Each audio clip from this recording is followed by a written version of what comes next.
mabalisa sa anumang bagay. Kasi ang sabi ng Panginoong Hesus doon sa Mateo, sa 6:27, At alin sa inyo ang sa pagkabalisa ay makapagdaragdag ng isang siko sa sukat ng kaniyang buhay? yung isang siko kasi sa pamantayan ng Biblia, mula dito sa dulo ng pinakamaabang daliri hanggang sa siko, yun ang isang siko. Ginagamit na way of measure noong panahon ng una. Ang isang siko, more or less, 18 inches. Kung mag-aalala ka, mababalisa ka ng mababalisa, makakapagdagdag ka ba sa buhay mo ng 18 inches na haba ng buhay? Hindi. Hindi nakakapagdagdag ang pag-aalala. Ang pag-aalala nakakapagdagdag sa ikamamatay, depression, mga kung ano-anong alalahanin.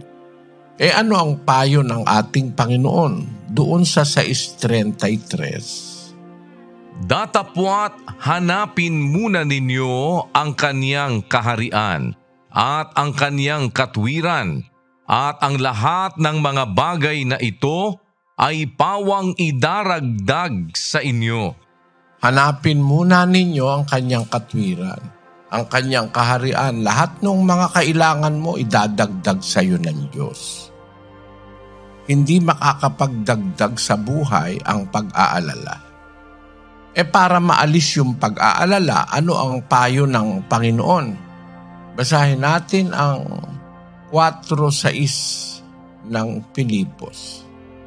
Huwag kayong mga balisa sa anumang bagay, kundi sa lahat ng mga bagay sa pamamagitan ng panalangin at daing na may pagpapasalamat ay ipakilala ninyo ang inyong mga kahilingan sa Diyos.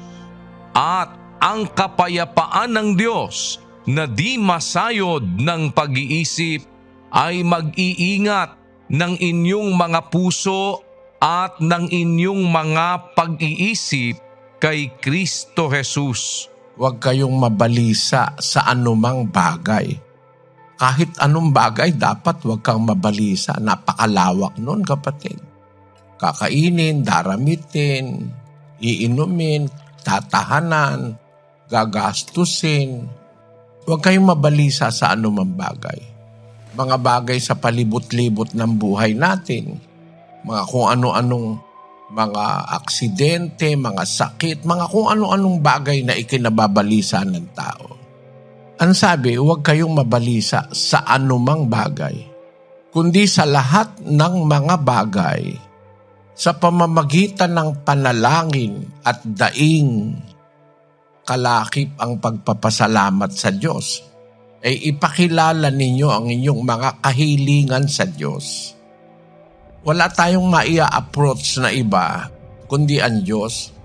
Huwag kay Maria, huwag kay Pedro, huwag kung kani-kanino. Ipakilala ninyo ang inyong mga kahilingan sa Diyos, at ang kapayapaan ng Diyos, the peace of God that passeth all understanding, the peace of God that transcends all understanding, yung kapayapaan ng Diyos na mahigit kaysa lahat ng understanding ng tao, ng doktor, ng psychologist, ng psychiatrist, ng mga espesyalista, mahigit ang naaabot ng kapayapaan ng Diyos. The peace of God that will conquer all understanding shall keep your hearts and minds through Christ Jesus.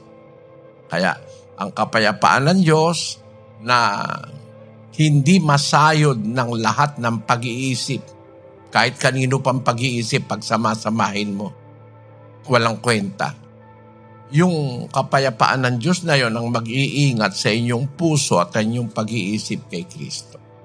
At pagka na kay Kristo ka, kapatid, wala ka ng worries, anxieties, mga alalahanin. Kasi nagtitiwala ka na kung ikaw ay gusto pa niyang mabuhay, mabubuhay ka. Kung ayaw naman niya, kinukuha niya na ang buhay mo, wala ka namang magagawa. doon ka lang magtiwala.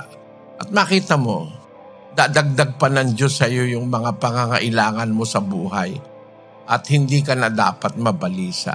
Sa Mateo uli, sa Kapitulo 6, ang sabi doon sa versikulo 34, Kaya't huwag ninyong ikabalisa ang sa araw ng bukas, sapagkat ang araw ng bukas ay mababalisa sa kanyang sarili. Ang ganda-gandang salita ng Diyos. Huwag kang mabalisa sa bukas. Ang bukas ang bahalang mabalisa sa kanyang sarili. Mawawalan ka ng preoccupations, mga problems, mga anxiety, depression, mawawala. Huwag kang mabalisa.